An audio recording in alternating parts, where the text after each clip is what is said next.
오늘은 지난번 영상에 이어 애착 유형 불안형의 연애를 이야기해보고자 하는데요.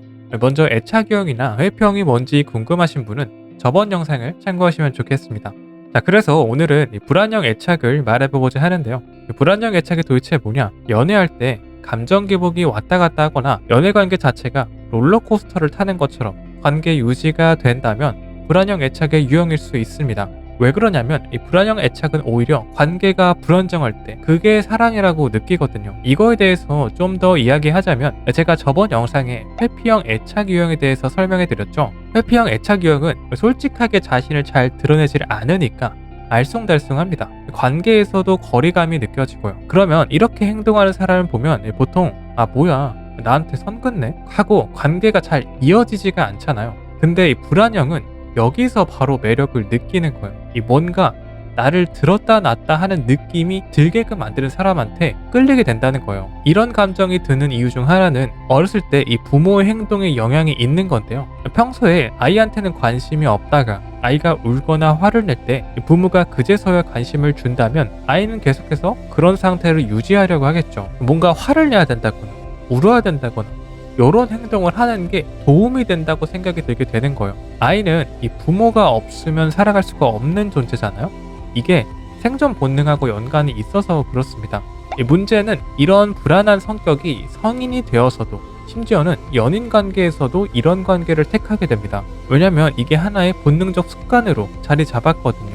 머리로서는 이 불안한 관계는 안 좋아 라고 생각은 해도 마음은 감정은 그렇게 할 수가 없다는 거예요. 왜냐면 내가 어렸을 때부터 가져온 성격이기 때문이에요. 그래서 안정적인 성격을 가진 안정형 애착 유형한테 불안형은 오히려 뭔가 밋밋하고 너무 지루하다는 느낌을 받는 거죠. 그래서 이거는 사랑이 아니다 라고 느끼게 되는 거예요. 애착 유형 회피형한테는 이 롤러코스터처럼 왔다 갔다 감정이 움직이니까 이게 사랑이구나 이렇게 되는 겁니다.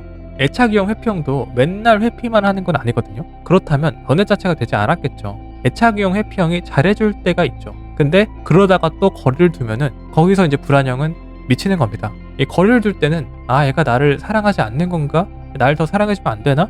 라고 감정적으로 불안해지고 그러니까 집착을 하게 되고 그러다가 또 애착 유형 회피형이 잘해주면 그렇지 역시 얘는 날 사랑하는구나 이렇게 생각을 하는 거예요. 예를 들어서 보통 애인한테 연락이 뜸하면 뭐지? 무슨 일 있나? 이렇게 생각을 하죠. 근데 불안형 애착은 나를 사랑하지 않기 때문에 연락을 안 하는 건가? 부정적인 생각이 들곤 해요. 사실 상대방이 바빠서 그냥 연락을 안 할 수도 있잖아요.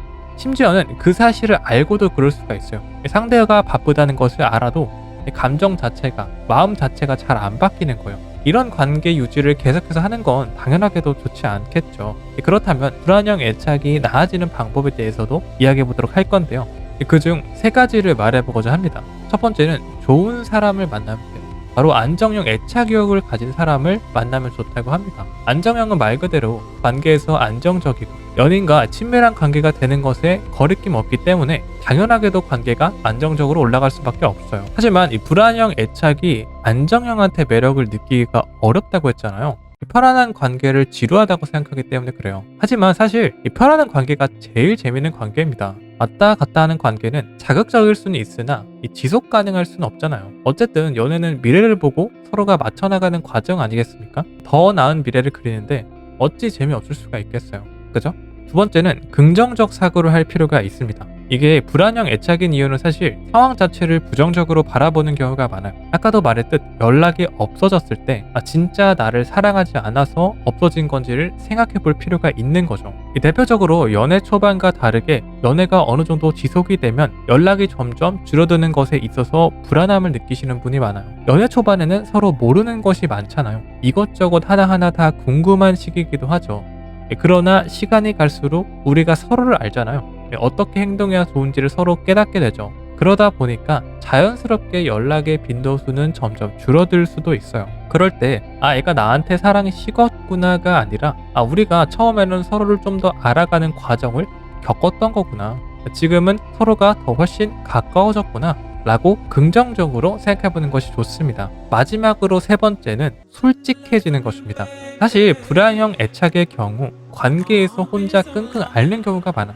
내가 나의 감정을 솔직히 말하면 상대방의 감정이 식는 것은 아닐까? 이러는 거예요. 하지만 결국에는 나중에 이런 것들이 터지기 마련이거든요.